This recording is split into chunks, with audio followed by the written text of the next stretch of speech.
Sa Guang, China noong April 25, 2024, naglunsad ang Guang ng tugon sa emergency para sa mga sakunang pang-meteorolohiya tulad ng malakas na ulan, mga bagyo at malakas na hangin.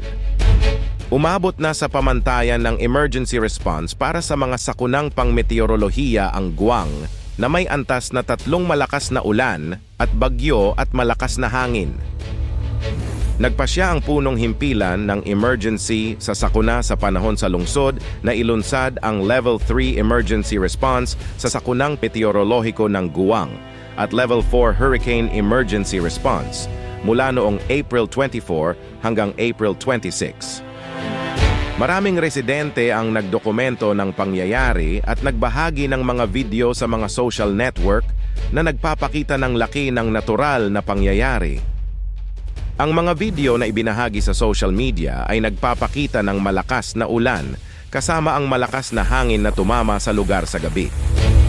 Ang malakas na bagyo ay nagdulot ng pagtangay ng hangin sa mga kagamitan ng mga residente at maraming puno at poste ng kuryente ang natumba.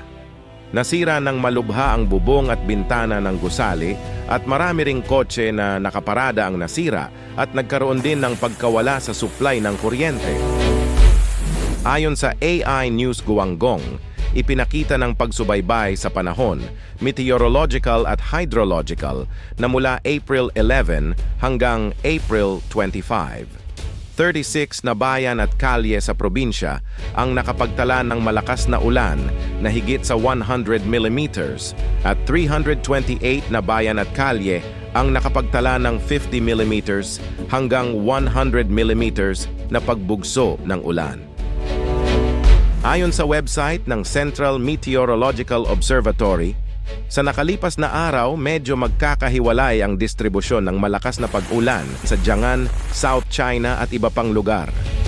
Nagkaroon ng malakas hanggang sa napakalakas na pag-ulan sa mga bahagi ng Eastern Guo, Southern Hunan, Southern Fujian, Central at Northeastern Guangdong at lokal na lugar tulad ng Guang at Huo sa Guangdong. Nagpatuloy ang Central Meteorological Observatory sa pag-issue ng dilaw na babala para sa malakas na ulan at asul na babala para sa malubhang panahon ng bagyo sa umaga ng April 26. Inirerekomenda na bigyang pansin ng publiko ang pinakahuling mga ulat sa panahon at impormasyon ng babala. Iwasan ang paglabas sa panahon ng malakas na ulan at malakas na hangin. Isara ang mga pinto at bintana sa loob ng bahay. At maayos na ilagay ang mga panlabas na estante at nakasabit na mga bagay.